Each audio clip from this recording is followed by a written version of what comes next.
Noah, as we meet the starting lineup for your Grand Canyon University Antelope. And with a blocker, a junior, from Mill Creek, Washington, number 2, Anna Nancy. On the barrels, a senior, from Conville, Oregon, number 3, Chloe Jenkins.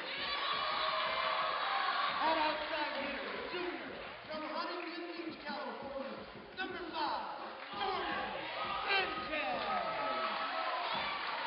And outside hitter, junior, from Flagstaff, Arizona, number 7, Randy Howard.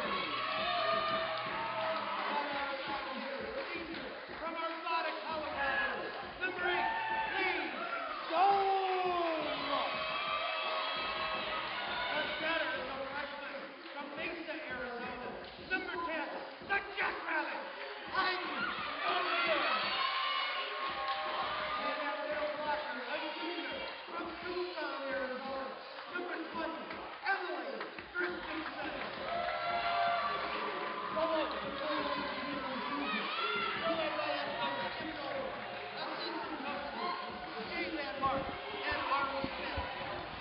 Director of Volleyball Operations, Rachel Ferguson.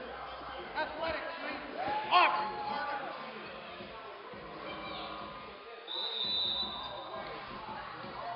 Officiating this afternoon's contest.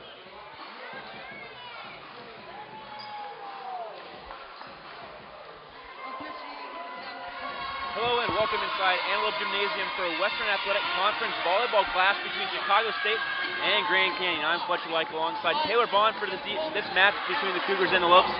Chicago State enters the game with a 1-win in conference, their only WAC win ever, a 3-2 victory over GCU back on October 6th. The Lopes relinquished a 2-set lead to the Cougars in that match and will look for revenge today in their second to last home contest of the season. The Lopes have not won since September 3rd, while the Cougars have not won since October 6th when they stole that 5-setter from GCU. Taylor, the Lopes have not had a lot of success lately. What do they need to do today to be successful and grab a W this afternoon? That's right. They showed a lot of great effort in the evening game on Thursday against UMKC, but it just didn't come together completely. I think if they carry that momentum and that energy with wholesome communication in this afternoon's game, I think they can pull this one out. If we wanted a more hopeful matchup between two teams, it was going to be this game late into the season. They lost this one earlier in the season, but I think they're a better team this time around, and I think they have a better chance against Chicago State today. We have a different lineup than usual today, so I think it's going to be a good one, Fletcher.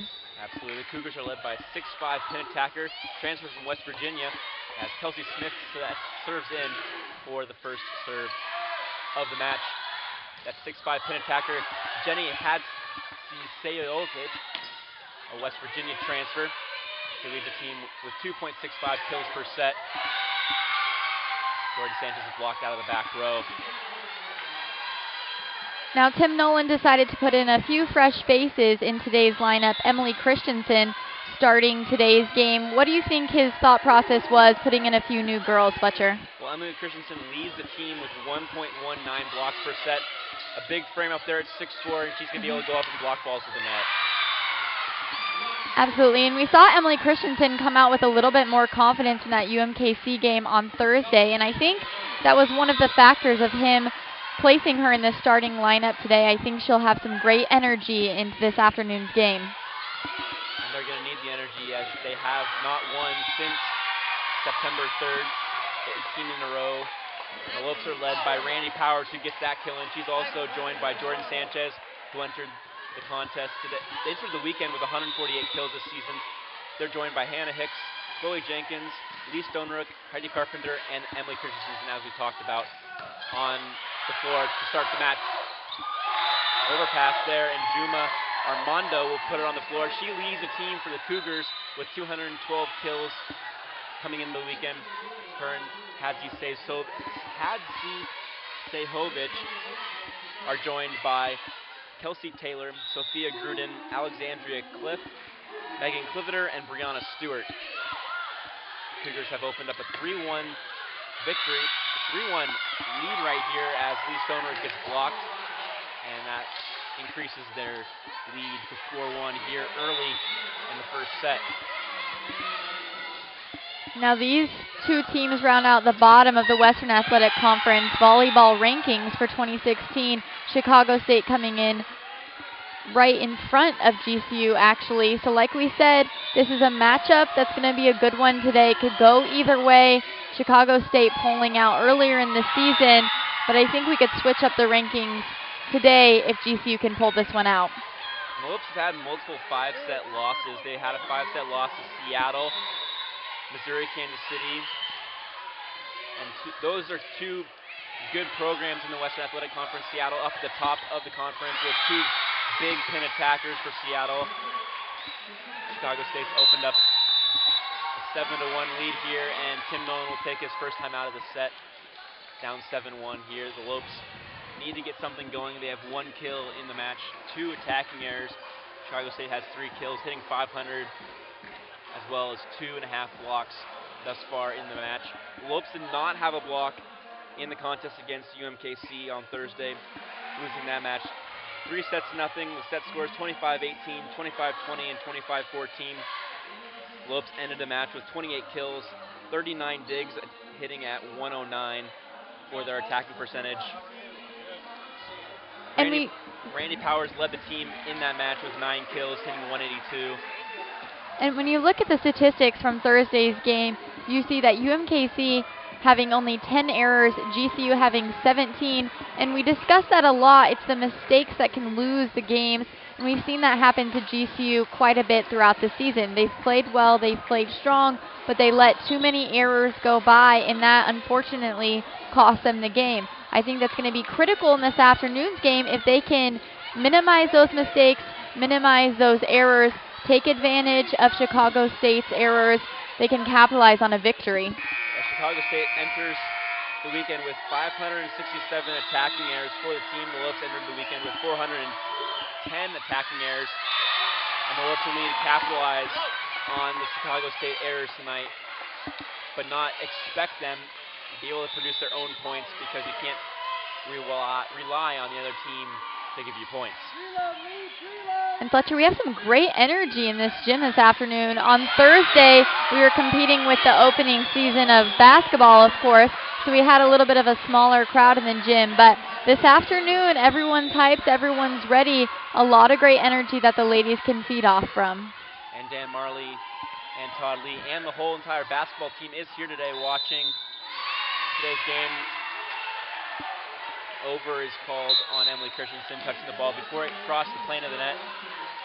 Good to see Dan Marley and the basketball team supporting other sports programs on campus, something they've been doing quite often here this season in the 2016-2017 campaign. The Lopes edging out Adams State 88-83 Thursday evening in front of 7,200 fans. A great atmosphere for an exhibition game. Emily Christensen gets that kill down to the floor. Her first kill of the match, the second kill for the Lopes here this afternoon. That's right. We like to see the other sports teams come in and, support each other, especially Dan Marley and the basketball team on a Saturday afternoon. Great to see them in the crowd today. The Lopes are coming off a 27-win season last season, taking a victory over Houston in a tournament at UNLV, and a victory over San Diego State in San Diego. San Diego State and Louisville will be playing here on the campus of GCU in GCU Arena the week of December 3rd and December 7th. The Lopes will look to fill GCU Arena for that game. I expect standing room only for that game. Expect one of the largest crowds ever on hand at GCU Arena for those two matches against two big-name basketball programs in the country. The Lopes will travel to Duke to open up the season on November 12th. They'll go and play in front of the Cameron Crazies, who have a world-renowned student section. The Lopes have a well-recognized student section as well in the Havocs, who were out in full force for that exhibition game, kind of startle and surprise exhibition teams who come in and think, oh, it's an exhibition game, there's not going to be very many fans there, but all of a sudden there's 7,200 people there in front for an exhibition game, and that's sure quite the experience. And Adams State came to play. That's the Lopes right. on their heels the entire game. 88-83. Not the victory that they expected from the Lopes. We expected them to blow out Adams State, a Division II school from Colorado, but they got it done when it mattered. That's right. Adams State coming from Alamos, only 9,000 people. So coming to a big stadium where nearly your town's population is in attendance was probably quite the shock, but they played well and I think surprised a lot of people in that evening's game. Chicago State has opened up a 10-5 lead here in the first set. Jenny Hadzi-Sehovic will check back into the game for Maria Vilya-Voyjev. Emma Ahern has come in for Lee Stonerook here as well.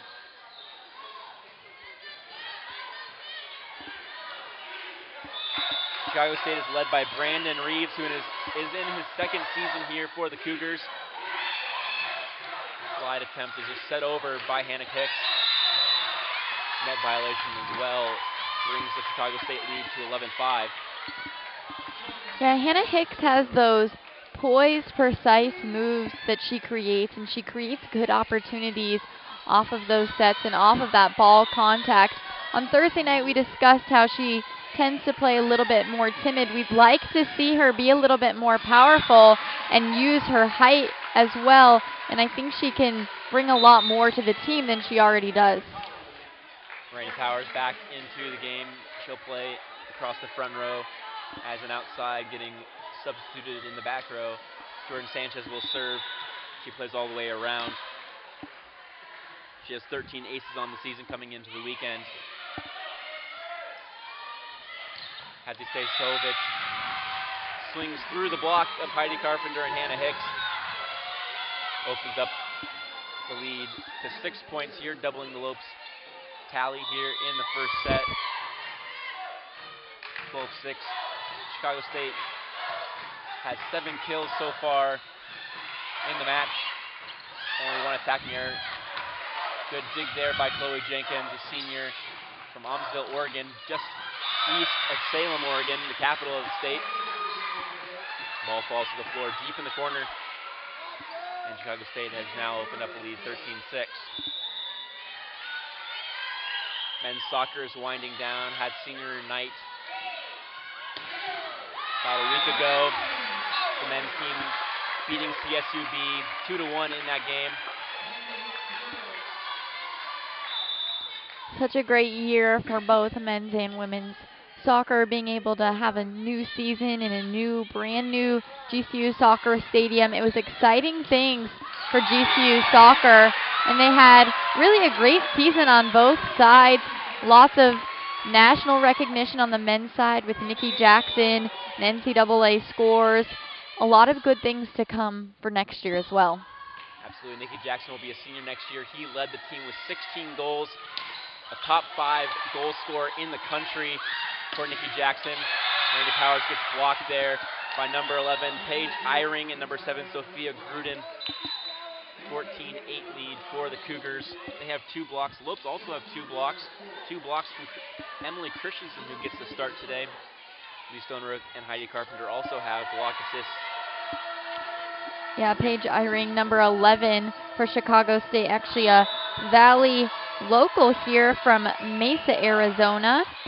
She is a junior, attended Mesa High School. I think she has a little bit of a crowd there for her on this opposite side of Antelope Gymnasium.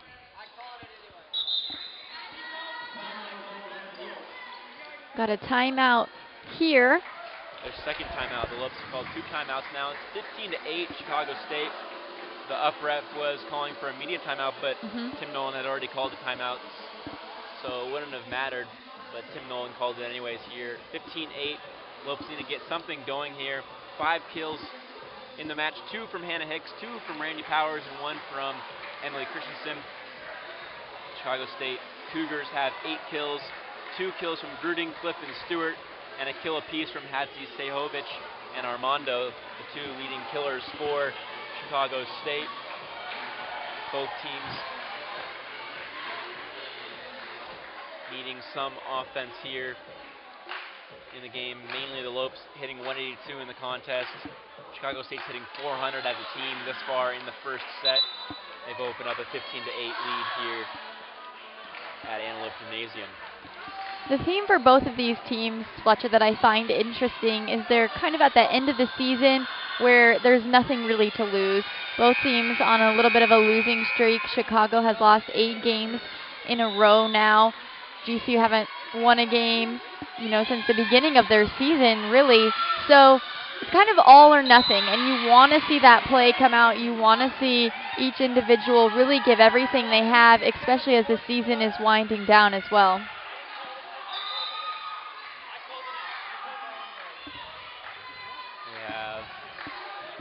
Kind of an appeal. There are no appeals in volleyball, but an asking of a clarification there. Randy Powers tipped the ball into the block. The ball had gone off the antenna, and then Randy Powers went into the net. And they're going to give the Lopes a point there, as the ball had already hit the antenna, making the play dead, and then Randy Powers went into the net. The down referee called a net violation on Randy Powers, but the ball had already been terminated. Thus, the point was dead, giving Randy Powers her 3rd kill of the match. She leads the team with 3 kills so far in the game, hitting .333. Heidi Carpenter will serve, an Arizona native. Chicago with 2 attacking errors, GCU with 3. And Fletcher, that's something we really need to minimize in today's game, is our errors on all sides.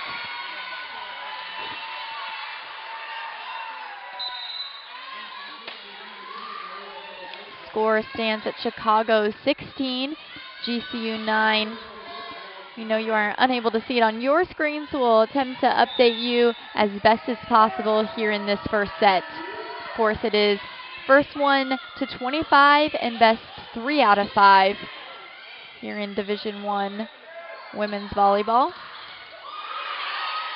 Big dig there down the line by Chloe Jenkins. Another dig there off of Juma Armando. Lopes will reset. Putting the ball to the 5 where the libero was. And a middle kill there by Sophia Gruden, puts the ball on the floor.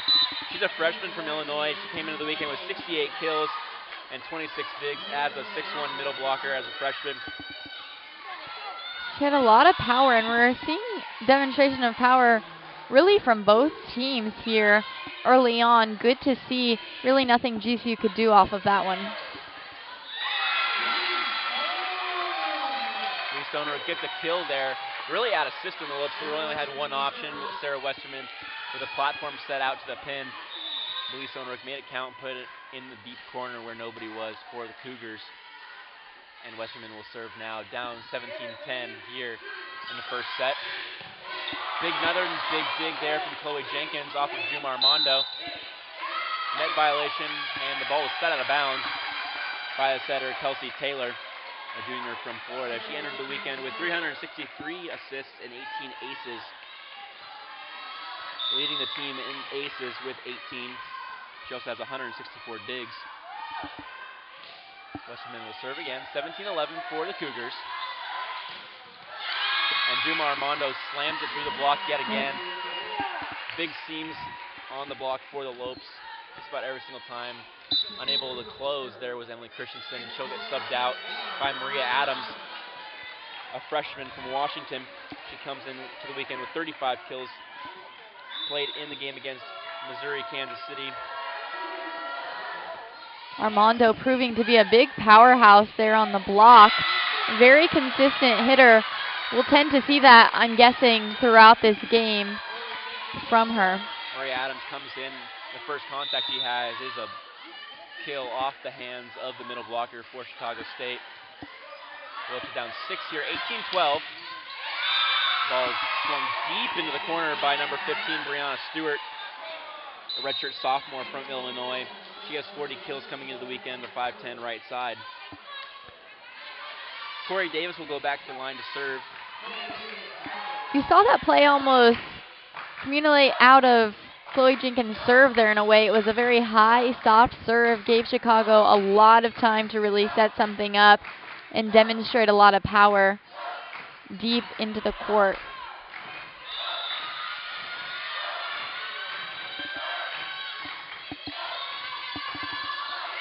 Women's soccer also ended just a couple weekends ago. The Lopes finishing where they wanted to finish, not where they were expected to finish, as the girls were able to complete a successful season. Mila Benedetti leading the team in kills.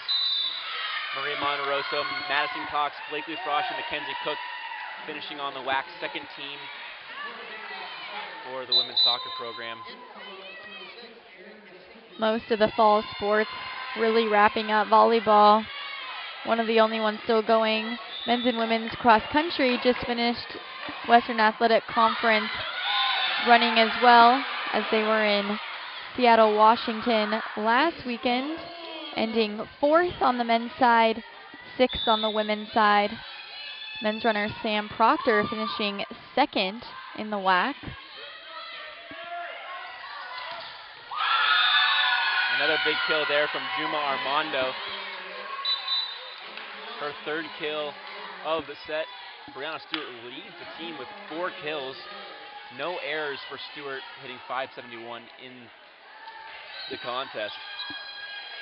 The Lopes women's soccer team finishing tied for 3rd place with 11 points, needing a win against CSU Bakersfield to finish 2nd. Unable to get that win, a draw at Bakersfield landed them tied for 3rd place. Still, though, a successful season, as they're expected to finish about 5th or 6th in the conference on the preseason coaches poll. They did successful things in Derek Leader's first season and their first season at GCU Stadium. Randy Powers is back in the front row. Aaron Jasicki will serve for the Lopes here. Lopes trail 22-14 to Chicago State. And there's another delay here as the down referee is talking to the scores table. It's been a little bit of a slow first set here, Fletcher.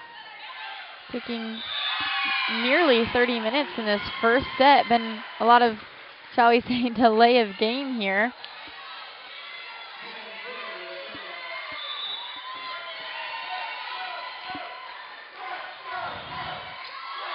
Good pass there from Emma Ahern to allow Heidi Carpenter to run an offense. Randy Powers will get the ball in the pin, slam down the line. A big kill there at 23-14 to make it 23-15. Lopes are down by 8 here now. And Lopes need to rattle off some points with Hannah Hicks serving. And she will get serve spec'd by a freshman, Kayla Redfield, a 5'10 freshman from California, seeing action here in this first set against the Cougars. Coming in very confidently for a freshman. She hasn't seen a lot of playing time this season, but she came in serving very confidently, and honestly, that's just what GCU needs. Some confidence, some excitement, and some energy out here.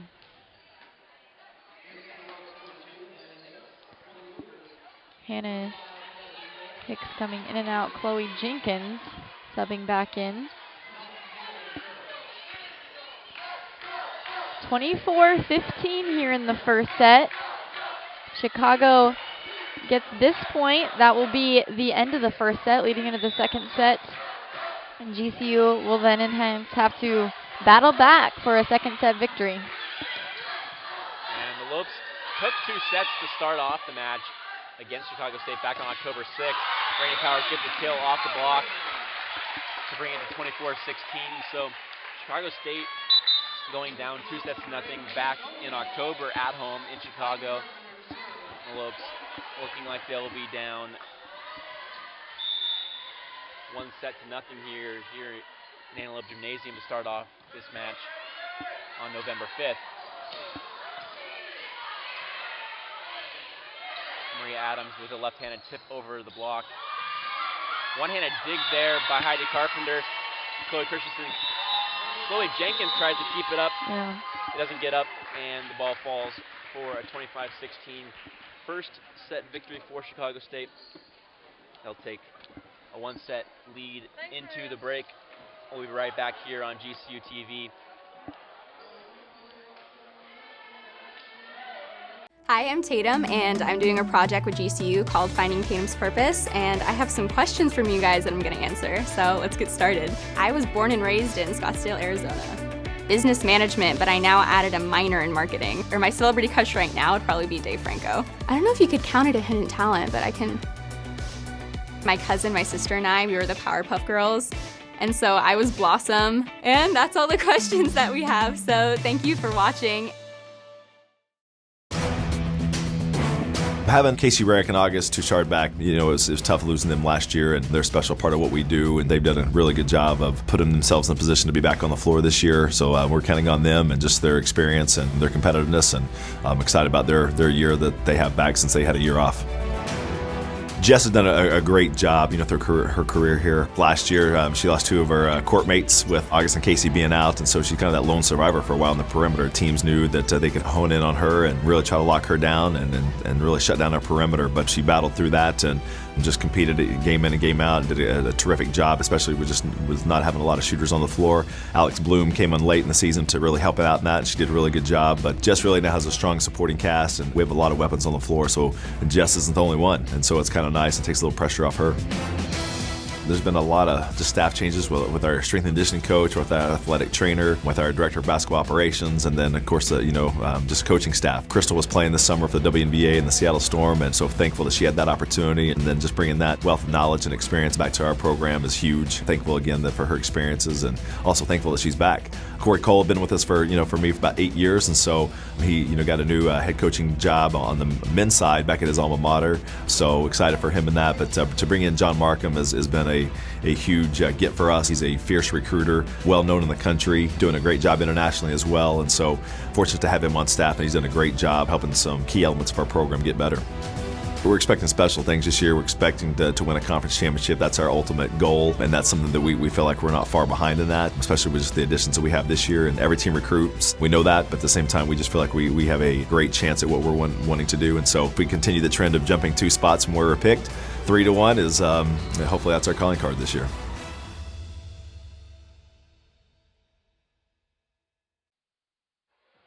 And welcome back to Antelope Gymnasium. Chicago State taking a 25-16 first set victory over the Lopes.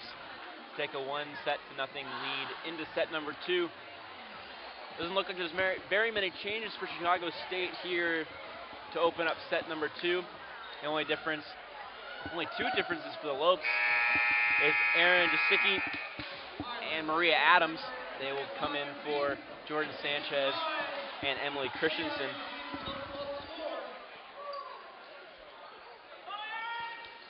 GCU needing to battle back in this second set. Really needing to make something happen. Attacking errors 3-on-3 on both sides. We can't emphasize enough the importance of minimizing those errors and really capitalizing on Chicago's errors and taking advantage of that, and really bringing a little bit more confidence to this GCU team. Both teams hitting extremely well. Big kill there from Randy Powers to open up a set. The Lopes hitting 348 to start the first set. And Chicago State hitting around 450 in the first set as well. So both teams hitting above average in that first set. But 4 aces for Chicago State was the difference between the 2 sides. No touch detected, but the ball is in the court on a kill from Brianna Stewart.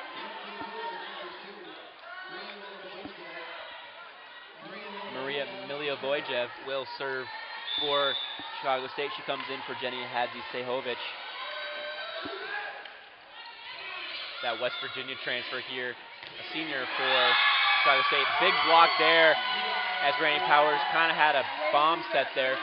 Randy Powers getting set very tight to the net. Really nothing she could do there except swing as hard as she could upwards into the hands of the block, and the ball went straight down. Aaron Jasicki passes it about 15 feet off the net. Randy Powers will hit it off the hand and off the antenna. Her 7th kill of the match. She's hitting 357 in the contest, leading the Lopes in kills with 7. Next closest is Hannah Hicks with 3. Sarah Westerman will serve. It's going to fall inside the court. Juma Armando really just clearing out, just giving the ball to Megan Cliveter. And Cliveter really couldn't make a play on it as it was over Juma's head and into the very deep corner. If they're able to get a little bit of a run here on the Cougars, that can mean a lot in the second set, bringing some momentum. And we see GCU do that consistently in a second and third set. When they start to do well, they really can carry that energy. Big block there from Erin Jasicki and Maria Adams on the pin. Sarah Westerman will serve again. Really attacking Armando here. GCU now 4-2 on Chicago. That'll bring it to 5-2. Exactly what we talked about, getting a little run on them, getting a little bit of cushion early into the set is so critical, so important, and really can put you in the advantage. A big kill there from Erin Jasicki, deep in the corner, down the line. Nobody able to dig that ball. Out to the pin, Juma Armando, and she's going to slam it over the top of the block, down the line, and over the head of Heidi Carpenter. Heidi Carpenter playing defense on top of that 3-meter line, and nothing the middle back defender could do about that one playing in the 6. Gruden serves. Marie Adams on a little bit of a back one there from about 8 feet off the net. She gets blocked. A little soft block down into the floor on the Lopes side. Scores now 5-4. Lopes lead after a little bit of a run from the Lopes, a block and a couple kills from the Lopes. Maria Adams slams it down. Pass. Maria Emilio Voyjev. And Chloe Jenkins will serve. She's a redshirt senior from Almsville, Oregon. Came into the weekend with 13 aces and 127 digs. Playing indoor. And Hannah Hicks gets a big block there. Poor set decision from Kelsey Taylor, the setter for Chicago State. And number 9, Alexandria Cliff gets blocked by Hannah Hicks. The leading blocker for the Lopes. That's big for Hannah Hicks, too. Gives her a lot of confidence. We like to see her use her body, use her height, and get in good positioning. And she used that confidence to slam a ball to the floor that had crossed the plane on a little bit of an overpass. Erin Jasicki solo one-on-one there with Brianna Stewart. Hannah Hicks biting on the middle attacker for Chicago State, not able to help on the left side. Corey Davis will serve for Chicago State. Entering today's match with a 3-23 record, a 1-10 WAC record. That one win coming back in October against the Lopes. 5-set win. Lee Stoner gets that one to fall, and the Lopes have opened up a 9-5 lead here in set number 2. Exactly what they needed, a little bit of a cushion, a little bit of some breathing room here in set number 2, knowing that if they can get a good lead over Chicago State, they can just keep it going and finish it out and close out the victory. Big dig there from Hannah Hicks, and Erin Jasicki will slam the ball on the floor. Her second kill of the set and of the match. She's 2-0 on 2. Perfect hitting percentage for Erin Jasicki, forcing Brandon Reeves, the coach for Chicago State, to call his first timeout here as Lopes lead 10-5. The Lopes hitting 500 in this set. Chicago State hitting 111, only with 3 kills. The Lopes have 7 kills. A huge difference from the first set. 7 kills in the first 10 points compared to 11 kills over 16 in the last set. The Lopes will need to continue to push and continue to grind out in this set here if they're going to be able to even up the score 1-1 after this set. They lead 10-5. Randy Powers leads Lopes with 7 kills. Brianna Stewart leads the Cougars with 6, hitting 385. Randy Powers hitting 357. Hannah Hicks doesn't have an error. She's hitting 4-0 on 7 for a 571 attacking percentage. And Chicago State comes out of their timeout, ready to go. Lopes coming back out onto the floor right now. Hannah Hicks, Heidi Carpenter, Erin Jasicki across the front row. Lee Stonerook, Sarah Westerman, and Chloe Jenkins across the back. Stonerick serve. Right at Clivitter. Paige Eyring gets blocked. They're going to call 4 contacts as the ball was not touched by an Antelope player. Lee Stonerick will serve again here with 6-point cushion for the Lopes. Standing float serve from the right side. A big kill there from Juma Armando, a junior from Canada who entered the contest with entered the weekend with 212 kills, a team lead. Jenny Hadzi Sehovic will enter for number 2, Maria Milio-Vojjev, and she'll play across the front row. Armando to serve, right at Chloe Jenkins. Pass 10 feet off the net. Erin Jasicki slams it off the block and out of bounds. She's on fire right now with 3 kills on 3 attempts. Huge plays from Jasicki this afternoon. We haven't seen her get an awful lot of playing time this season, but you can see Nolan really transitioning some new players in. Stonerick getting some more time as well, and that only goes to show that she's earned her time, earned her minutes, and really it's paying off in this game as well. Erin Jasicki taking advantage of playing time. She's just a red shirt freshman, so for her to really make these power plays and really change the momentum of the game is huge for her as a young player. Great free ball opportunity there for the Lopes. Perfect pass from Erin Jasicki in the back row to give Heidi Carpenter all the options she wants. She puts up a perfect ball for Rainey Powers and she slams it home for a 13-7 lead here in set number 2. Lopes pulling away here in the second set. Poor pass there from Juma Armando.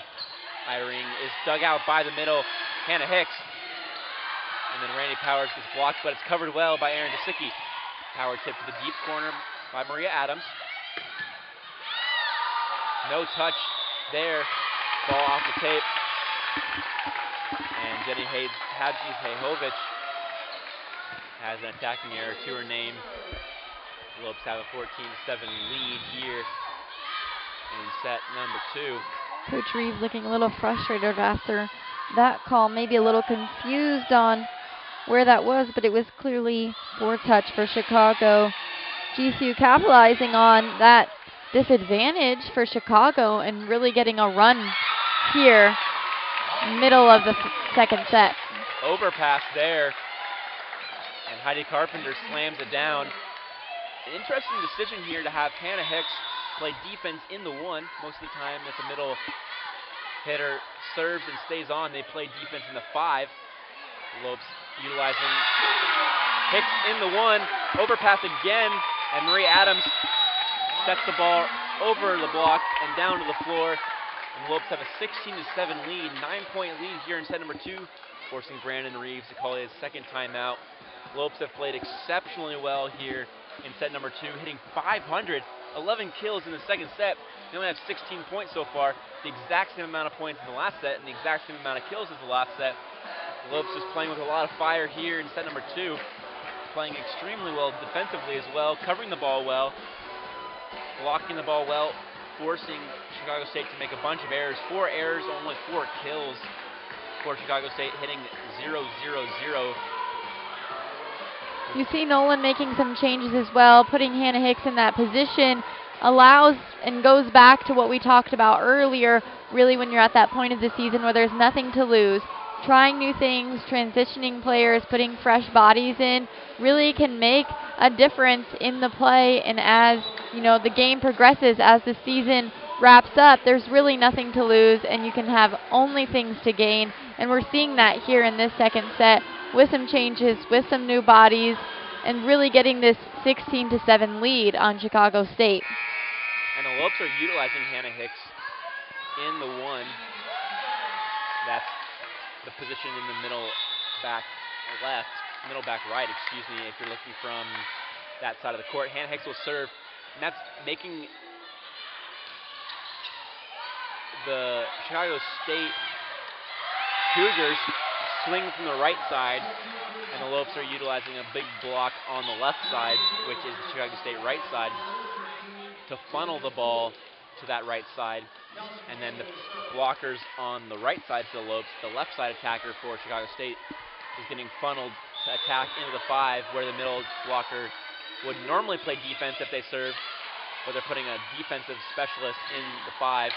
Randy Powers swings down the line, and she gets a kill, 17-8, and that's a good strategy for the Lopes. Funnel the left side attacker for Chicago State into one of your better defenders and force them to set the ball overhead, which can be a little bit difficult at times. Set location overhead can be something that is not easily mastered. Clifford pass 5 feet off the net, and Hadji Sehovic is blocked by Maria Adams and Randy Powers. 18-8, a 10-point lead for the Lopes here in set number 2, and Brandon Reeves will take a seat on the bench. Not much Chicago State could have done there except to try to cover the ball, and that's what Reeves is saying, cover. Service error by Heidi Carpenter. Yeah, Chicago having a little bit of a tough time. Number 10 will come out. She's having a difficult time getting up and over the net. Really, Reeves a little frustrated, you can tell. And she is a big recruit, a big player for Chicago coming from West Virginia. I think they expected a lot out of her, and she's fallen a little bit short today in the second set. Everybody has bad games. She came into the weekend second on the team in kills with 199 kills, with 2.65 kills per set, hitting 171. She's not having a day here in Phoenix in Antelope Gymnasium.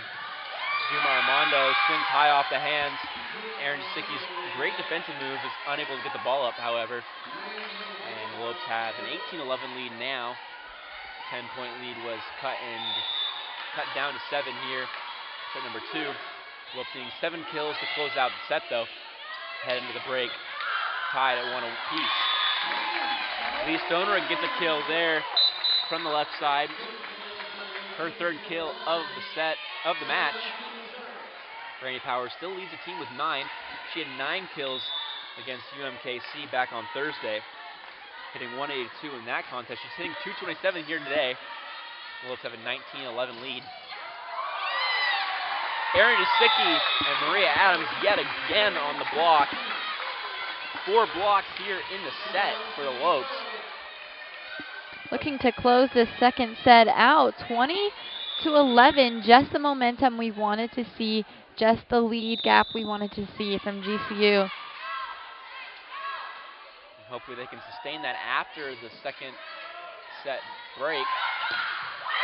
One-on-one, Juma Armando doing exactly what she does, and that's lead the team in kills. She has 7 kills in the match today, hitting .545, an unreal attacking percentage here from Armando. Only 1 attacking error, and she was one-on-one there with Lee Stonerook, and they put it on the floor. And Jasicki is dug out by Sophia Gruden, and Armando is blocked there by Lee Stonerook and Maria Adams, her 2nd error of the contest.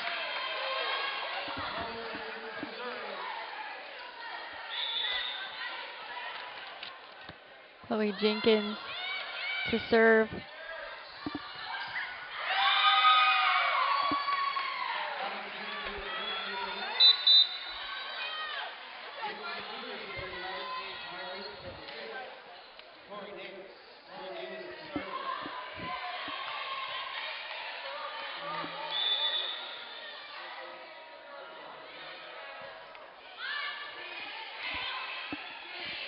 Closing out on this second set.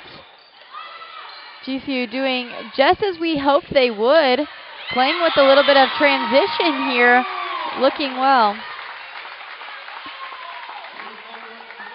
Lee Stonerook to serve here. 22-13 lead for the Lopes here in set number 2. Switching the sides.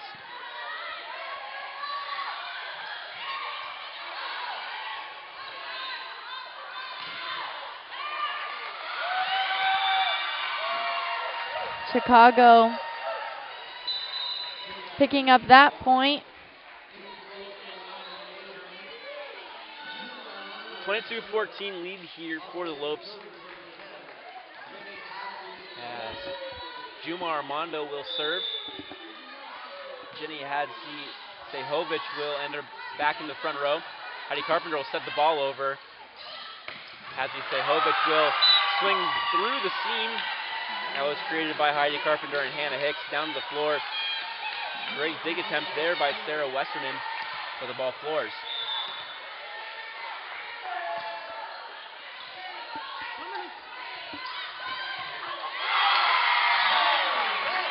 Hannah Hicks gets a slide kill there. 23-15 now, winding out the second set. Her fifth kill of the match, hitting .556. Great numbers there from the middle blocker for GCU. A junior middle blocker from Mill Creek, Washington. Entering the weekend with 66 blocks, a team lead, and 7 solo blocks, another team lead. She has .90 blocks per set. She only had 1 kill against UMKC and 2 attacking errors, so she hit -100 in that game. She's hitting .556 today. Great turnaround, great rebound there after a poor day from Hannah Hicks. Chicago battling back a little bit here, but GCU maintaining their lead, 23-16. Chicago State gets a touch call. Hannah Hicks is not happy about it, saying she didn't call it. Tim Nolan pleading his case as well. Lopes have a 23-16 lead, and Tim Nolan is battling for his team. Hannah Hicks rises above everybody, but she slams it out of bounds there on that slide. Cliveter will serve yet again, entering the weekend with 252 digs and 20 aces. Another dump attempt by Hardy Carpenter. Inside ball, and Hadzi-Sehovic slams it through the block yet again. Another seam that she finds, and she's cut the lead of the Lopes down to 5. Chicago State was down by 10 points at one point in this match, and in this set, and now they're only down by 5 here at the end of this set. 23-18 lead for the Lopes during this timeout. The Lopes' first timeout of the set. Lopes are hitting .290 in the set, 15 kills to Chicago State's 10 kills, hitting .120. Chicago State with 4 blocks, the Lopes with 5. The Lopes with 1 ace in the set, their one lone ace of the match. Chicago State with no aces in this set. All 4 coming in that first set. Difference maker between the two teams. But both teams hit extremely well in that first set. And both teams hitting around 300 in the match. Chicago State hitting .296 thus far. Lopes hitting .315 thus far through both sets. This is the GCU team we've wanted to see all season. I love the transition of the players. I love the young players coming in and really proving themselves and saying, hey, I'm here to play, and really standing out and making a difference in this game. And Sicky's pass. Randy Powers with a swing, and she's going to waffle that one out of bounds. No touch detected. 23-19 lead now for the Lopes. The 10-point lead is now cut down to 4. GCU needing to put this one away right here in hopes of maintaining the dream of winning this game.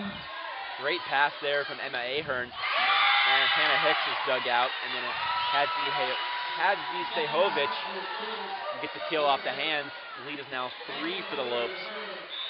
Chicago State just keeps chipping away here. Serving across the court.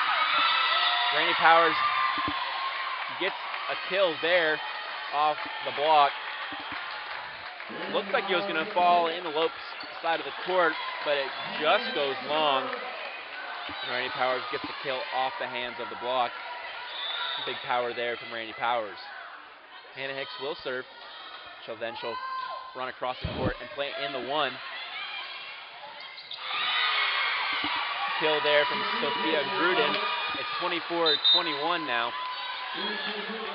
Number 5, Kelsey Taylor, and number 15, Brianna Stewart into the game for Chicago State. Set point. GCU receiving the ball here. They need to put this one away. Ahern with the pass. The set point for the Lopes. Brady Powers slams to the floor. And it's all tied at 1 apiece here. 25-22 is how the second set ends. Lopes take set number 2 and tie up the match 1-1 here after Chicago State took a 25-16 first set victory. 25-21 here for the Lopes in set number 2. And the Lopes will head to the break, tied with Chicago State 1-1. Don't miss the third set here of this contest between the Cougars and the Lopes here on GCU TV.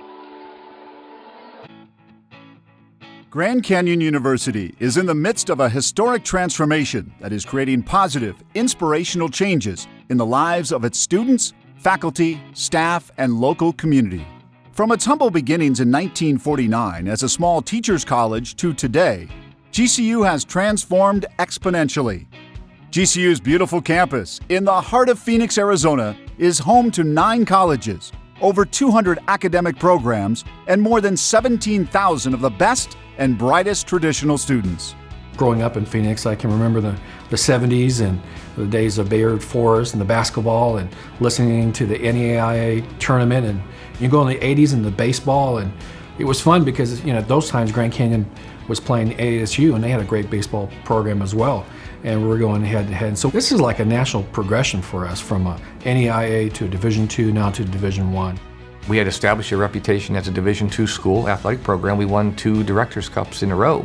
So we were the best Division II athletic program in the country. People were comfortable with that. What's going to happen if we try to transition to Division I? Is it going to be a period of time where there's going to be a lot of losing, there's going to be a lot of sacrifice, it's not going to be fun? I think people were very nervous about that. Well, our swimming program is ranked in the top 25 in the country. Our baseball team had a top 35 recruiting class. Our men's basketball program got a top 25 vote last year and was ranked as high as 9th in the mid-major poll. We're leading the Western Athletic Conference in grade point average from an athletic perspective. We're getting the kind of athletes that are going to be good students, they're going to be good citizens, they're going to reflect positively on the institution and what we're trying to accomplish, and by the same token, they're really good athletes. So we expect to be in the top 25 in everything that we compete in, and we're moving very aggressively in that direction. We want to be top 25 in everything we do, from fan experience, academic support for our student athletes, and also winning championships on the court and on the field. Becoming a top 25 school in everything we do gives us a national platform to tell our GCU story, which is special, which will never be told again. My freshman year, when it was our last year D2, we were the monsoon section, and it was truly just a few guys painted up, shirtless, going crazy in one little section of the arena. I think we had 165 spots for kids to sign up, and now through my senior year and going on to next year, where they're going to have 1,500 spots with 2,500 student tickets selling out all the games. It's pretty incredible to see the growth in numbers alone, but also again just how the Havocs have really infiltrated the community of the school as well as the community surrounding GCU. This is an area where there's been some challenges, an area of opportunity. And this university, instead of putting up walls around the neighborhood, has decided to embrace the neighborhood. And you are making a huge difference in the lives of families and children, the next generation. And I'm so proud of the students for having embraced that core mission of this university. There's always been a connection with GCU and the community, and a lot of things that GCU had put in place, the Learning Lounge, all the community service activities that have been done, there was already a connection there. So I think the athletics piece is really the icing on the cake. It's just the family-friendly fun that brings the community onto campus and really gets us together to cheer on a university that we all have already bought into. Grand Canyon University is a partner. It is a stakeholder. Something special is happening when you get thousands of students in neighborhoods working with organizations to repair homes. It's just about doing the right thing and paying it forward. That kind of thing is really helping to move West Phoenix in a very, very positive direction. The GCU athletics community, they have been part of serving in the Dream Center, all kinds of nonprofit work. But what I remember most recently was a huge number of the students went out for Canyon Cares for Christmas. There were over 300 families who were so inspired by the work that the athletes were doing, giving them toys and talking with them. And I remember a number of the athletes were like, well, it's our honor to serve. It's who we are, and you guys give to us. So why shouldn't we give back? So they're very engaged. As far as facilities for the athletes, state-of-the-art practice facilities and arenas and support that they won't see anywhere else like we have here. And it's part of being a growing university and a program that's just starting at the Division I level, but it's been successful for a long time. So although we're just starting, it's not like we're starting from day one. This transition process from Division II to Division I in particular provided the university with an even greater opportunity to engage the entire GCU community in its athletics program by welcoming broad, collaborative participation. GCU students, faculty, and staff, along with student athletes and members of the GCU Athletic Department, all worked together to complete a comprehensive self-study that was submitted to the NCAA in May 2016. The self-study helps ensure that GCU is ready to hit the ground running when it's ready to begin competing as a full Division I member, eligible for postseason play beginning in the fall of 2017. On the field and court, much work has been completed as well. The university has made a significant investment in its athletics facilities, including the GCU Performance Center, a 50,000 square foot training and performance facility available to GCU athletes, as well as its overall student body. The GCU Golf Course, a beautiful 110-acre parkland course that features a completely renovated course with new tees, bunkers, greens, and practice facilities, as well as a brand new clubhouse with a pro shop and the Lope House restaurant. The 6,000-seat GCU Stadium, which serves as a home for GCU men's and women's soccer programs. The GCU Student Athlete Academic Center, where student athletes have dedicated facilities to receive academic support. And the 7,000-seat GCU Arena, which is home to GCU men's and women's basketball programs and the stomping grounds for the GCU Havocs. This is history in the making. We are the Lopes Rising.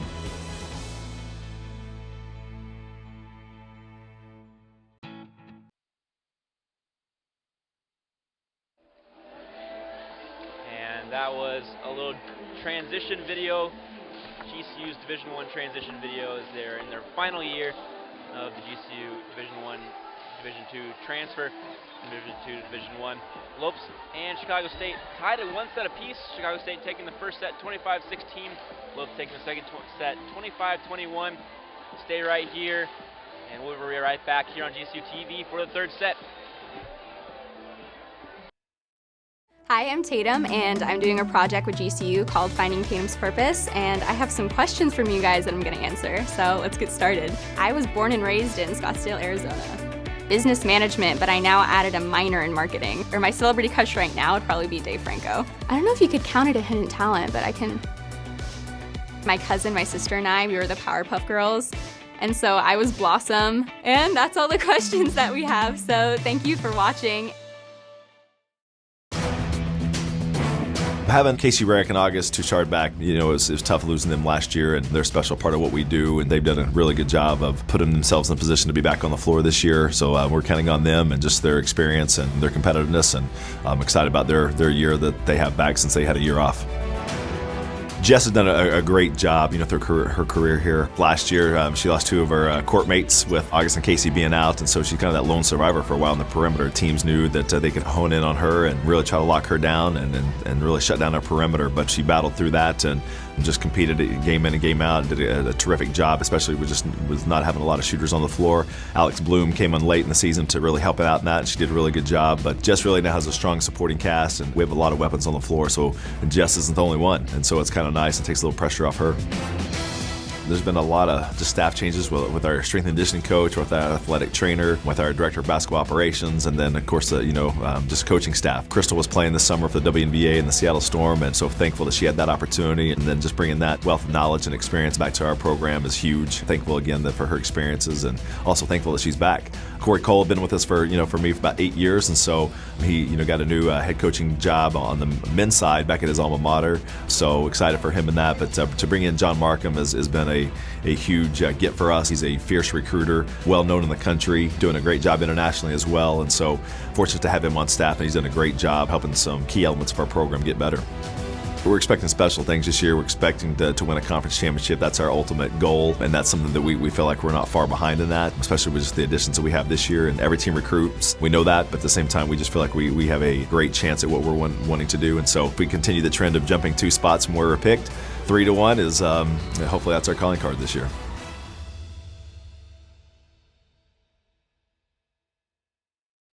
Hi, I'm Welcome back to Antelope Gymnasium. Both teams back out on the floor for the third set here.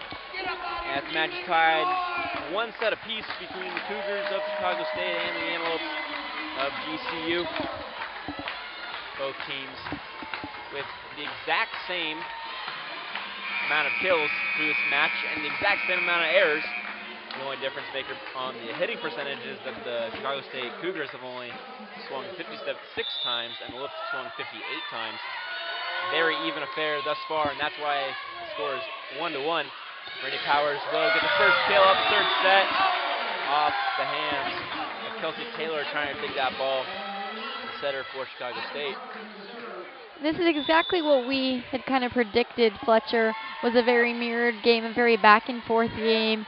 Both teams coming in with a similar record, similar play all season. And this is working up to be a really good game, and we hope GCU carries this into this third set. Marie Adams and Randy Powers combining there for a block. 2-0 lead for the Lopes here in the third set. Heidi Carpenter to serve. Back row attack there as Kelsey Taylor's back row, and she touched the ball above the net, and the ball was touched by Lee Stonerick as well at the same time. Thus a back row attack as it's considered a block. You can't do that when you're back row. Touch the ball above the net in the front row.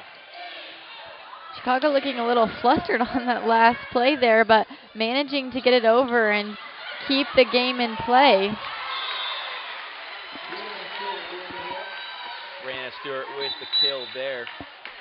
Her 7th kill of the match. She's tied with Juma Armando. Both have 7 kills. The Lopes are led by Randy Powers, who has 12 kills in the match high, but she also leads the match in errors with 5. Randy Powers gets this kill, and she's going to do the exact same thing that she did on the first point of the set, and that's hit it hard down the line right at setter Kelsey Taylor.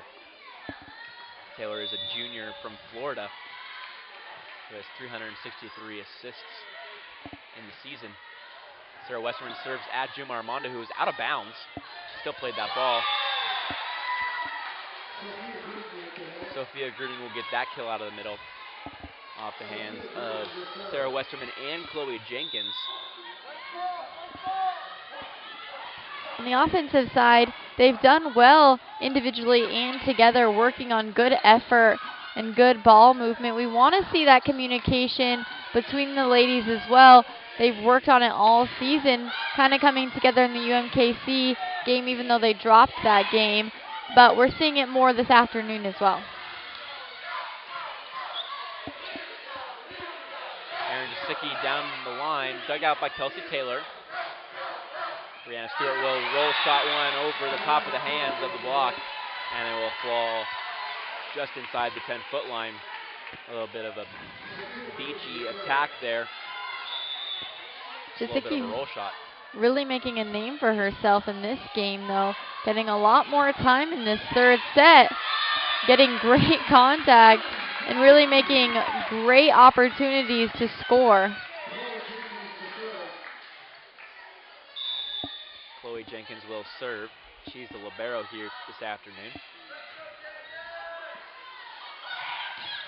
Erin Jasicki timing her block well, setting up well, and stuffing Brianna Stewart there into the middle of the floor. A big block from the redshirt freshman, Erin Jasicki. Good serve from Chloe Jenkins there. And Juma Armando slams it through the block of Hannah Hicks and Lee Stonebrook. 6-4 lead for the Lopes now here in the third set of this contest.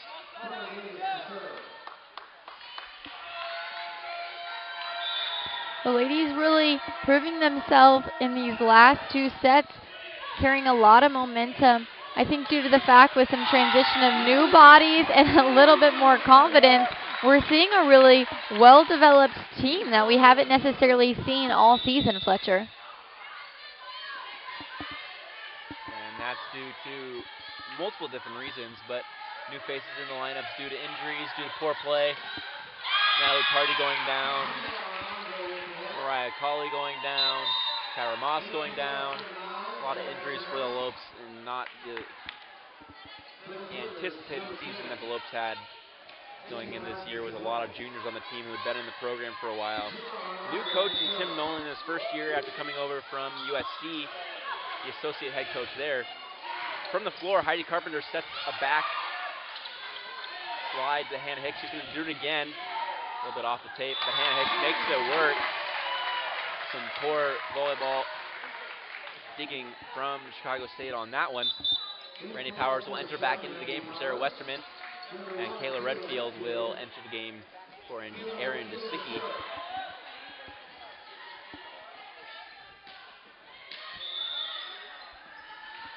Kayla Redfield is a freshman from California. She'll serve right at Juma Armando and allow Hannah Hicks and Heidi Carpenter to set up in front of Jenny Hadzi-Sehovic and stuff that one to the floor. 9-5 lead for the Lopes. Very similar score to the second set, in which they were up 10-5. Sliviter with a pass. We like them to go on these little runs, bring some confidence, and that's exactly what they're doing. Juma Armando out of the back row. She puts it where Chloe Jenkins wasn't. Erin Desicki will enter back into the game to pass.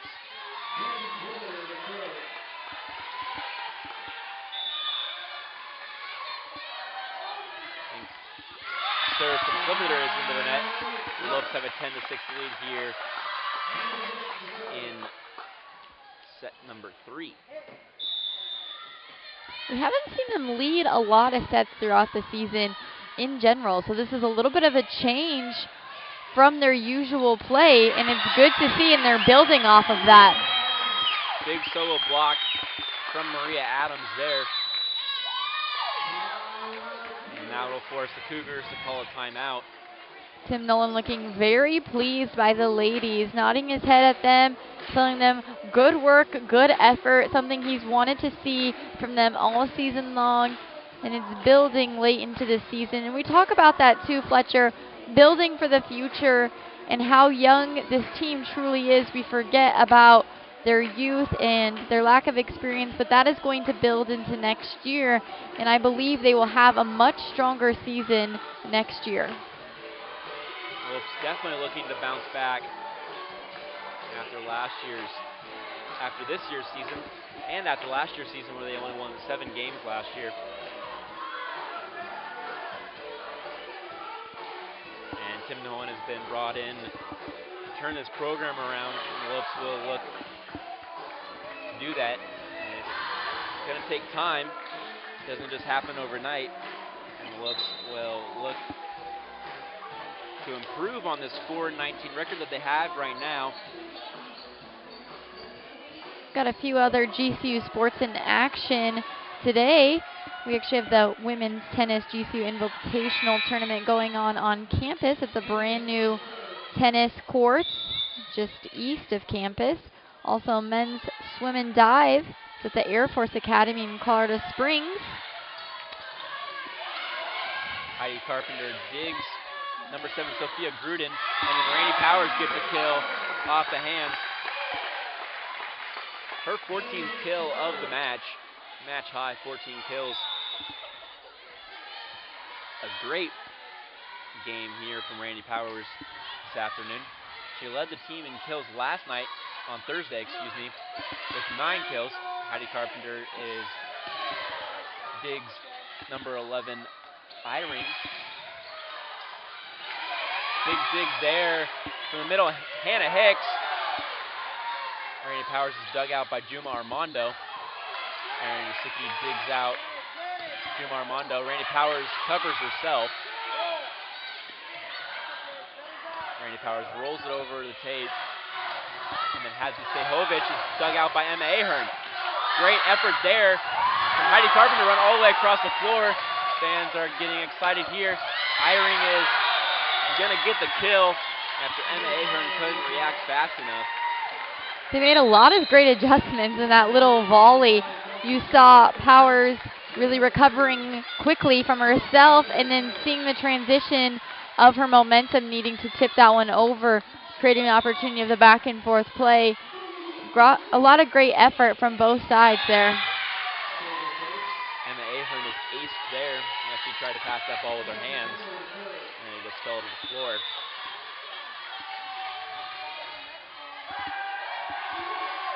Kelsey Taylor serves again. Chloe Jenkins will set the ball with her platform. Randy Powers is dug out, but it's free ball opportunity here for the Lopes. Randy Powers gets the kill off the hands of the middle blocker. Louise Stonerook back into the game.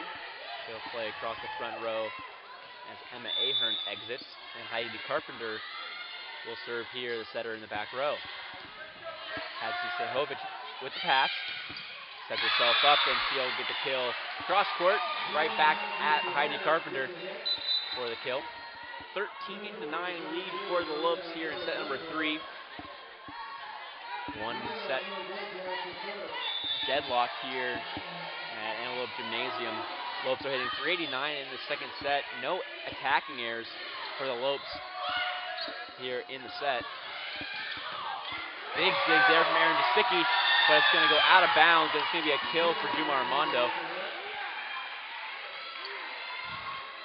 Quick little few points for Chicago State here.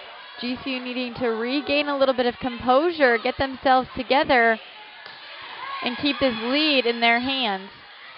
Lee Stonerook out of the middle as Marie Adams is running a slide, and Juma Armando will put the ball out of bounds.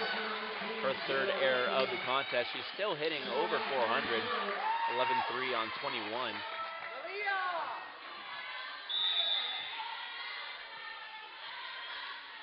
Sarah Westerman serves as Randy Power exits, who leads the team and the match with 15 kills, hitting 278 in the contest.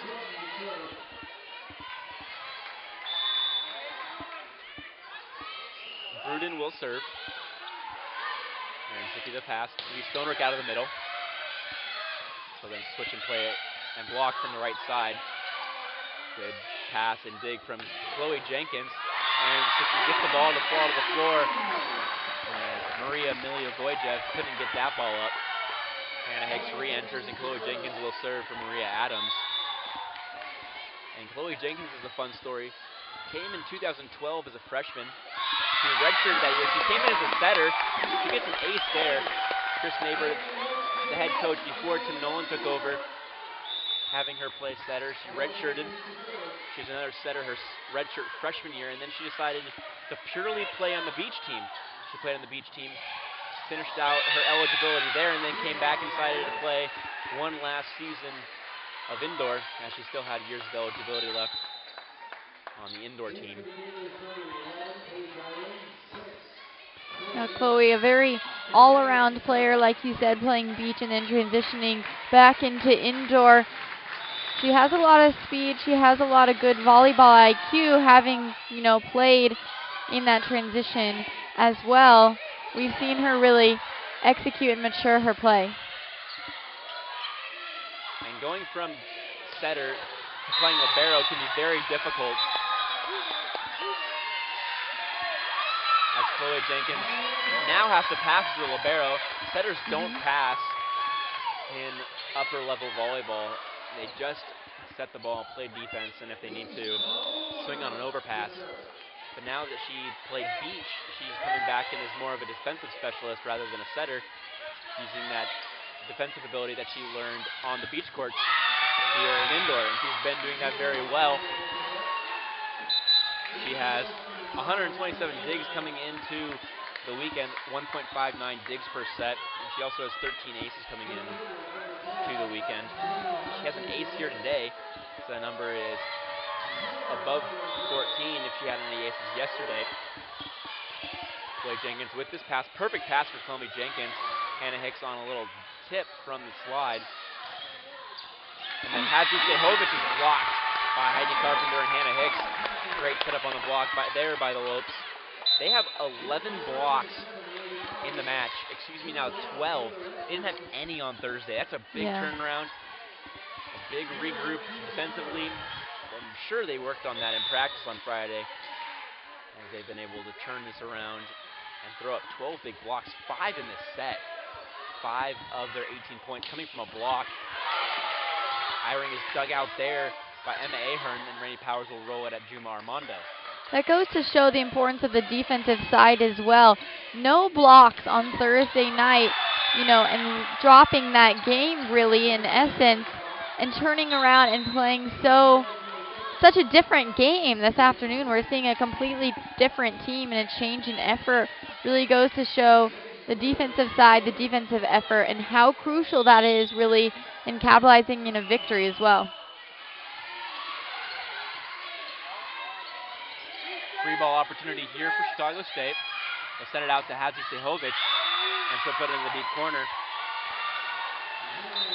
That was a little bit of a bad transition play right there. You saw the girls get a little bit offset here close to the scorer's table, getting a little bit of a sideways play back over to Chicago, and they had a lot of time to set something quickly up, and we were a little bit of offsides off our game, really allowing for that deep court point right there. But Chicago State battling back, GCU maintaining this 18-15 lead late into this third set. 18-15 lead, as Taylor said, here in set number 3, looking to get a set victory here and take a 2-1 lead going into set number 4. Lopes are led on the blocking end by Maria Adams, who has 6 blocks. Hannah Hicks has 4, increasing her tally. And the Lopes are led offensively by Randy Powers, who has 15 kills, and Hannah Hicks, who has 7 kills. Randy Powers hitting .237 on 38 attempts, getting a bulk of the offense here today. She's been transitioned in the middle of the season from a right side attacker to an outside attacker after injuries to vital pins. Now it's already going down early in the first tournament at GCU. Erin Dusicki is aced there by the libero, Megan Clivitter. She's a freshman from Michigan. And Ahern with a good pass there. Rainey Powers with a powerful swing, and she'll cover herself. Tipped there by Hannah Hicks as she jumped off 1 foot out of the middle. No touch detected point. Antelopes 19-16 lead for the Lopes now. 3-point lead. And Hannah Hicks will go in to serve. She'll then go over and play defense in the 1. And she's done very well today. She has 3 digs. Randall Powers recovering nicely today. She's really staying on execution, on point, watching the ball. Little misstep there, but GCU still leading by 2, 19-17 late in this third. 9 kills for the Lopes here in the set, 12 for the Cougars, now make it 13. And make that 10 kills for the Lopes here as Rainey Powers puts her 16th kill of the match on the floor. That was a huge point for them. They needed that one to get a little bit of a more comfortable lead. 17-20 our serve. A big ace there from Heidi Carpenter. 21-17 lead now for the Lopes. You're seeing an amped up team and an amped up crowd. All this positive energy really leading off how this team has changed their play, even from a Thursday night game, playing a lot differently. Hadzi Sehovic with a kill there, cuts the Lopes lead back to 3.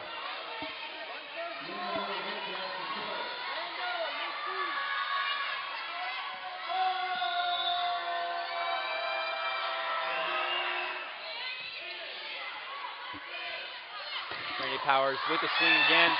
She is covered well by Lee Stonerook, but the ball is not able to get sent back over, and Randy Powers will get credited an error as she gets blocked by number 7 Sophia Gruden and number 15 Brianna Stewart. Erin Jasicki with the pass. Low set there from Heidi Carpenter. Randy Powers, she power tips it over. Another big dig there from Erin Jasicki, and she'll set a high ball over the net inside the 10-foot line. Lee Stonerook and Marie Adams trying to block Juma Armando there, but she slams to the floor. It's 21-20 now here in set number 3, and we have a barn burner on our hands here in set number 3 now.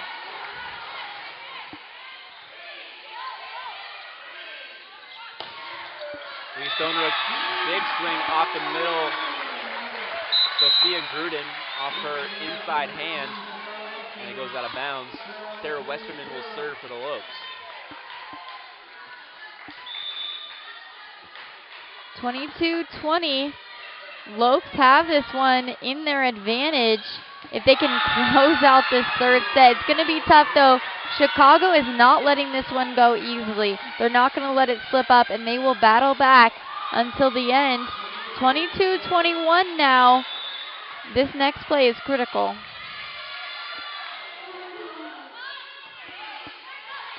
Erin Jasicki with the pass. Lee Stonerook does not get a touch. And it's all tied at 22s here in the third set. Chicago State coming to play here towards the end of the set after going down 9-5 to start out the set. Rainey Powers with 16 kills. She only had 18 kills all season last year. She was a setter, however, splitting duties with Lee Stonerook and Michelle Spiegel. Touch is detected. Point Antelope, 23-22. That's a big call, and the fans are fired up here in Antelope Gymnasium. That is a huge move for GCU. That is going to change this game. 2 points until they possibly capitalize on a third set. Chloe Jenkins will serve.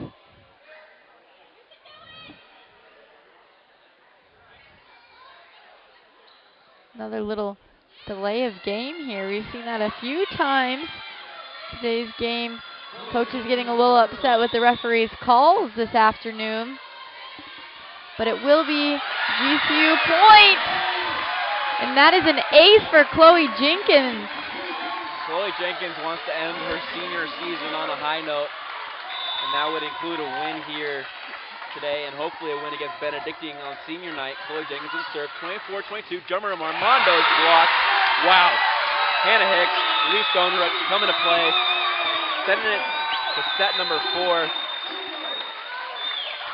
25-22 is how the third set ends. Lopes finishing the set with 12 kills. Chicago State with 16. The Lopes end with 6 blocks in the third set. A big difference maker. 13 total blocks in the match for the Lopes. 2-1. The Lopes lead here at Antelope Gymnasium. We'll take a short break here, and we'll be right back for the fourth set here on GCU TV. And I'm doing a project with GCU called Finding Tatum's Purpose, and I have some questions from you guys that I'm going to answer, so let's get started. I was born and raised in Scottsdale, Arizona.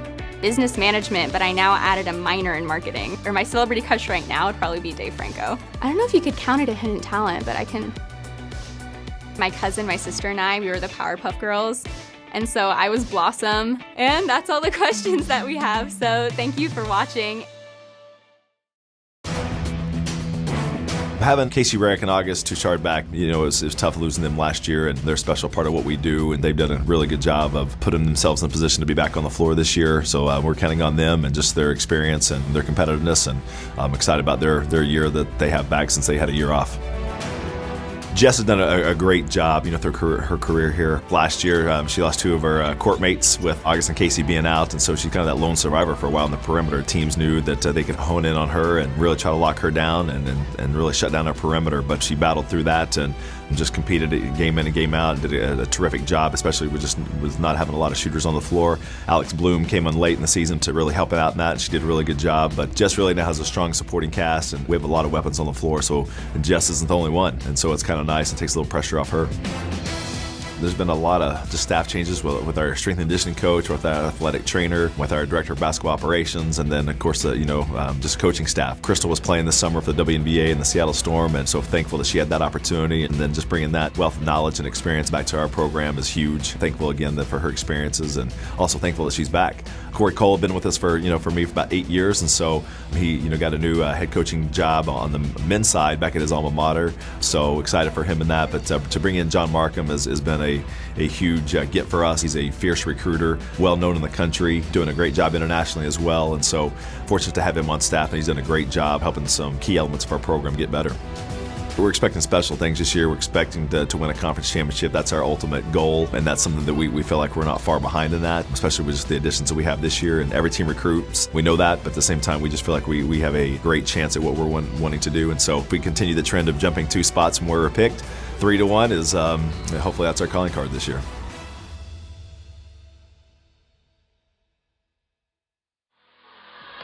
And welcome back to Antelope Gymnasium. Those are questions with Tatum, as Tatum is in a cool situation. You get to experience her entire 4-year college journey on Fighting Tatum's Purpose, and that was the GCU women's basketball team as they gear up for their first game on November 11th in GCU Arena. The first official game. They have a exhibition game later next week. And this week, the basketball season is back as the men played Adams State on Thursday night, beating them 88-83, and it's a fun time here at GCU. They really pride themselves on their basketball team. That's right. The women will tip off against Western State on Tuesday. It's an afternoon game. And good things for both teams. A lot of new recruits on both sides for the men and the women, and it looks to be, of course, another big year for GCU basketball. Yeah, as you saw, Trent May talked about, Jessica Gajewski gets 2 other big attackers back in Casey Rarick and August Touchard, who come back from injuries. That's going to be a 3-headed monster for the women's basketball team this year. And Dwayne Russell and Joshua Braun leading the team for the Lopes this year. Joshua Braun leading the team in scoring 18 different games last season. Dwayne Russell had a double-double in that game against Adams State on Thursday night. A big output there from the redshirt senior, transfer from NAU. Here he's become a big leader for the Lopes this year and last year, and he'll combine with Joshua Braun for a bulk of the scoring. Randy Powers has a bulk of the scoring here tonight. She's got her 17th kill here right there. And by my calculations, it's a career high in kills in a match. She had 18 kills last year as a whole season. She had 12 in her freshman year. 17 kills is a career high for Randy Powers. Looking to make it 18 here in the rest of the set. Erin Jasicki will get another ball, and she'll put this one off the block and out of bounds. Great attacking here from the Lopes. If it's not working, don't just roll it over or set it over. Try to hit it off the hands and out of bounds. And that's exactly what the Lopes have done today, getting the ball out of bounds off of Chicago State players. Armando at the pin is dug up, but a net violation by Maria Adams after Chloe Jenkins' big dig. The ball was in her lap from Juma Armando. Huge few points for GCU. Starting off this 4th set. If they win this set, it'll be game for GCU. And it's looking to be an advantage for the Lopes here. They lead 5-2 early on. Well, it's really trying not to finish without a win, winless in conference, and they're making their efforts count here against Chicago State on November 5th. They lost against Chicago State back on October 6th, a 5-set heartbreaker after taking the first 2 sets against the Cougars. Great digs from both teams, and then Lee Stoner gets blocked by Juma Armando and number 9 Alexandria Cliff. 6-3 lead for the Lopes. Firing And Davis back into the game for the Cougars. Davis will serve. Eyring will play across the front. She'll swing on the right side. A 5'10" outside from Mesa, Arizona, coming into the weekend with 136 kills. Just sent over by the Lopes. Inside ball, Juma Armando gets off the hands and out of bounds. It's going to land just inside. Point for Chicago State nonetheless. Davis will serve again. 6-4 lead for the Lopes here in set number 4. Lopes dropping the first set 16-25 before taking sets 2 and 3, 25-21, 25-22. Big kill there from Lee Stonerook. Lee Stonerook now has 7 kills in the match, along with Hannah Hicks and Erin Jasicki, who each have 7 as well. And Randy Powers, who has 17. She's not in right now. Big dig from Chloe Jenkins on Eyring. Power tip by Hannah Hankins all the way to the deep corner. This has been the best I've seen Hannah Hicks play all season on all sides. Defensively, offensively, using her body, using her height, really positioning herself well, keeping her eye on the ball. She's played well this entire game. A big ace there. And that'll force Brandon Reeves to call a timeout. Lopes lead 9-4, and Hannah Hicks still has room to go. She can still get even better. She's got a high ceiling, high potential there for Hannah Hicks.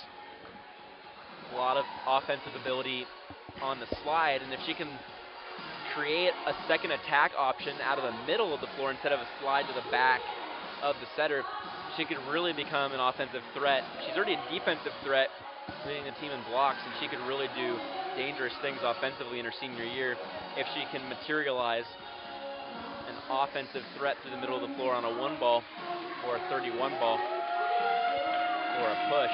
Hannah Hicks really just utilizing that slide, jumping off of 1 foot and swinging from that right side. She has 8 kills in the match, shooting .412. Great numbers there from the junior middle. Erin Jasicki with a .462 attacking percentage with 7 kills. Hicks with 5 blocks, Stonerook with 4, and Maria Adams with 6. The ladies having 3 regular season games left. They will play at Utah Valley and at Seattle U on November 10th and 12th, and they'll bring it home for senior night in the last game of the season, Thursday, November 17th versus Benedictine. Yeah, Benedictine and NAIA school just started here in the Valley, the satellite campus of Benedictine, which is from Illinois and the Midwest. An NAIA school over there in Mesa. 9-5 lead after that kill there. Jenny Hadzi-Sehovic will come back into the game for Maria Milivojev. Armando to serve at Chloe Jenkins. Overpass though. And the Cougars will get a free ball opportunity. Didn't look too great there from Jenny, the 6'5" attacker for Chicago State. It looks like she kind of injured herself there, but good to see she's back up after that play. She's very off position, a little wobbly off that one. It looked like it was out, but I think we got a hand on it. Set over there by Corey Davis. Not what you like to see as a coaching staff, just letting the setter dump like that with 2 hands. If you're going to let a setter dump on you, you might as well let him slam it down with 1 hand. Don't let him just set the ball over like that and let the ball float in the air for so long. Chloe Jenkins with a good pass there, 9 feet off the net. Erin Jasicki is covered well by Sarah Westerman after the block attempt. And Hicks will tip it over, but a free ball opportunity after the overpass by the Cougars. And Hicks is dug out by Armando. Really no approach there from Chicago State's Armando, but somehow the ball falls after the overpass. 9-7 lead for the Lopes now. Little miscommunication in back court there, letting it fall just behind them. 9-8 now. GC needing to regain a little bit of a heftier lead here. Erin Jasicki is blocked twice. Nobody covers her second ball, and the game's tied at 9 apiece. Armando leads the match with 18 kills, and she's back to serve yet again. Randy Powers with 17, but she's not on the floor right now. She hasn't played defense in the back row. The rotation player, Erin Jasicki, gets a kill there. Her 8th kill of the match, and the Lopes really needed an offensive presence from their other outside after the Lopes pulled Jordan Sanchez, who so far hasn't come back into the match, but ended with one attack attempt and one attacking error, hitting -1,000. She did have a dig. Service there, error there by Kayla Redfield. Erin Jasicki will come back into the game and play in the back row. Randy Powers is back on as well. GCU really needing to just slow things down a little, gain some more composure, relax, take a breather, and know they still have the advantage here. They still have the game in their hands.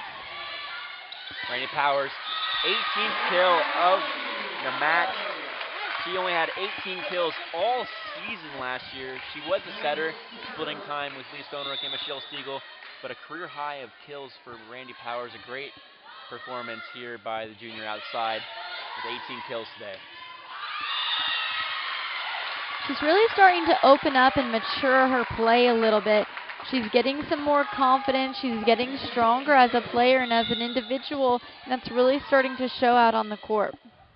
Armando and Powers with 18 kills each, tied for the match high. Hannah Hicks serves and then plays defense out of the one. Big dig there from Emma Ahern off the hands. Randy Powers swings off the hands, dug out by Hatzi Stehovic. Hatzi Stehovic is blocked.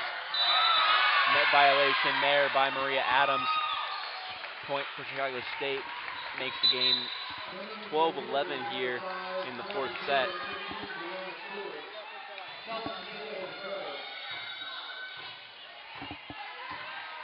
Kelsey Taylor will serve. She's the starting setter, splitting duties with Corey Davis today. Emma Ahern with the pass. Randy Powers will roll it over right at Kliviter. Deep in the corner though. Hatzi Stehovic. Out of bounds, no touch detected. Point Antelopes. 13-11 lead for GCU now.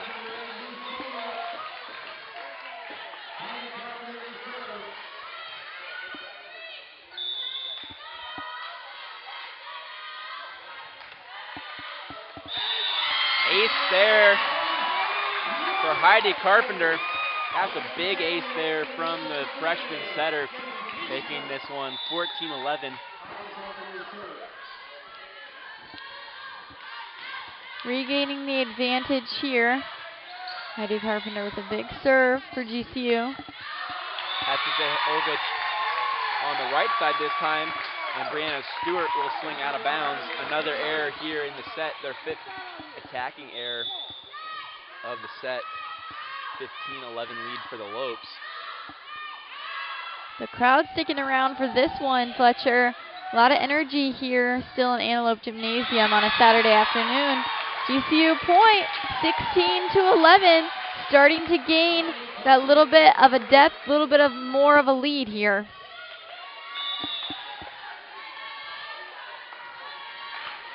Carpenter with the serve again for GCU.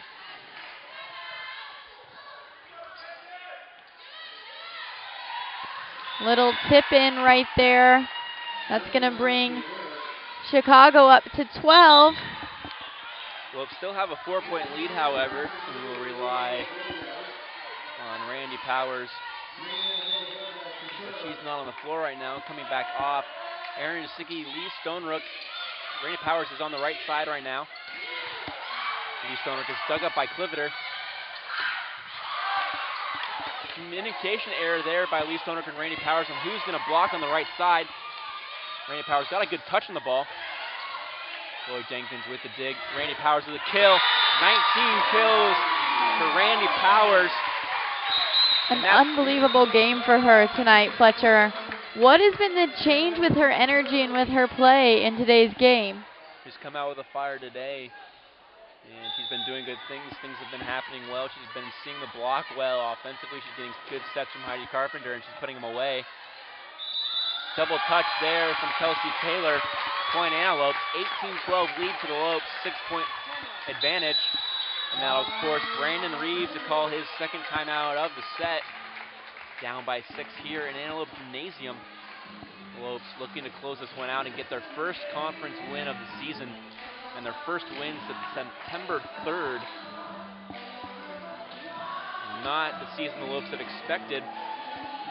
But if they can finish out the season the way they played today, they can finish, hopefully, with not one of the worst records ever at GCU. In 1984, they didn't win a game, going 0-12. And in 1981, they only had one win, going 1-19. 3 seasons of 6-win seasons and 2 7-win seasons. The Lopes with 4 wins right now, looking to finish off the season with 6 or 7 or 8 wins if they can get a victory and steal one from Seattle U or Utah Valley that they play them. Those 2 teams next weekend on the road.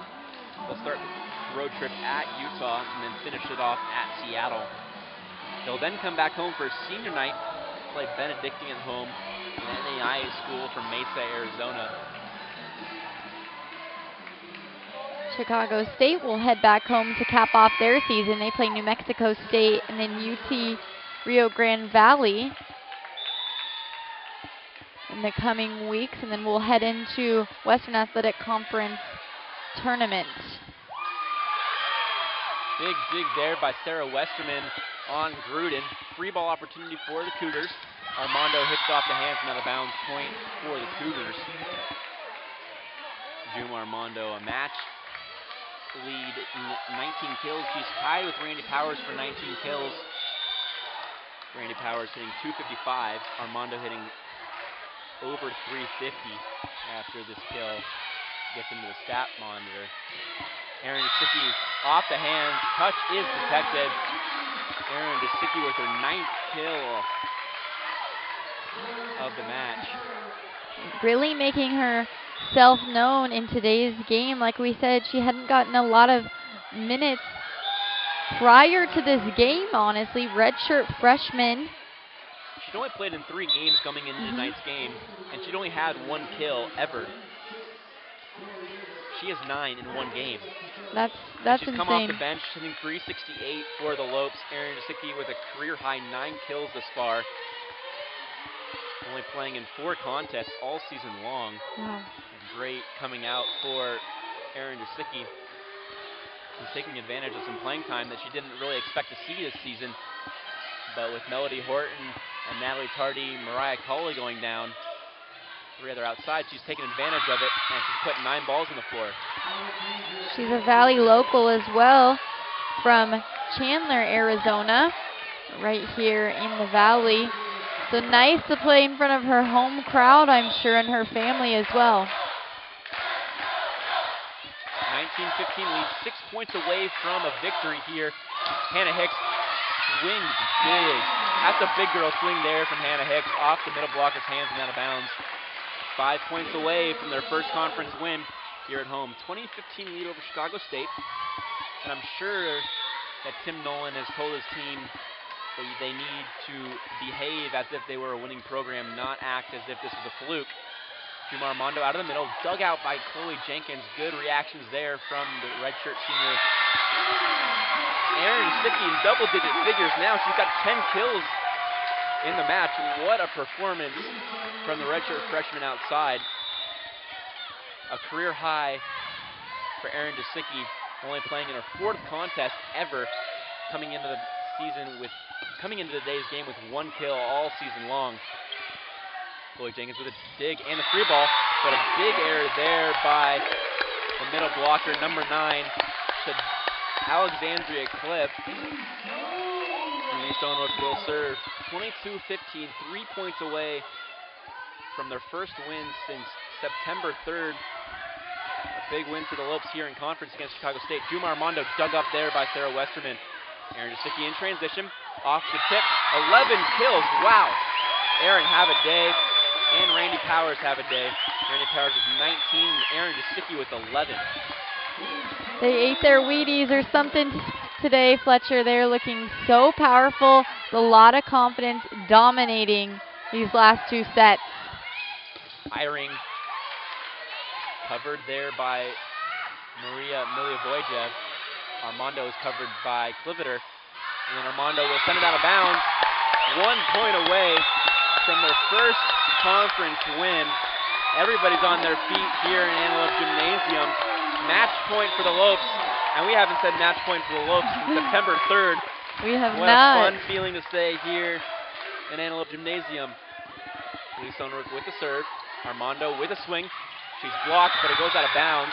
And Lopes will have another match point here after that kill by Armando. She leads the match with 20 kills. Hatzi Sehovic back into the game. She'll play along the front. Armando will come out. Thais Vieira from Brazil, a junior, outside will come into the game. This will bring them to 5-game wins on the season in their first Western Athletic Conference victory of the season. Well, certainly feel good after this point. Pass from Chloe Jenkins. Heidi Carpenter with a dump. And the first conference win is in the books for the Lopes. A well-rounded win. A good team effort from the Lopes. 2 double-digit killers for the Lopes. Randy Powers with 19. Erin Jasicki with 11. Have a day. 2 career-high nights for those two. Randy Powers hadn't had 19 kills in a season. That's right. Until this season. She got 19 kills in 1 match. Erin Jasicki just in her 4th contest ever with 11 kills. Hitting 429, ungaudy numbers for the outside hitter, a redshirt freshman from Chandler, Arizona. Lopes take this one 3-1 over Chicago State. A 25-16 set victory here in set number 4.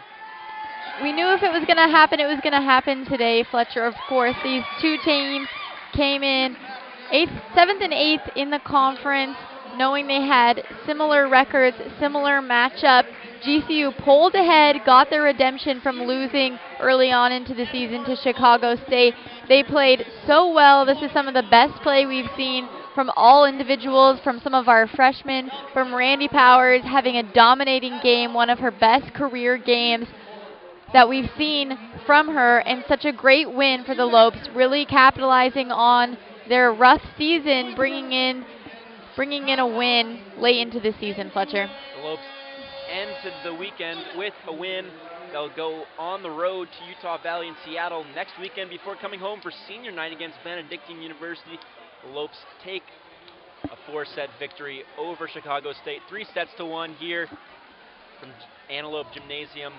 For the entire production crew and Taylor Bond, I'm Fletcher Like. Thanks for watching.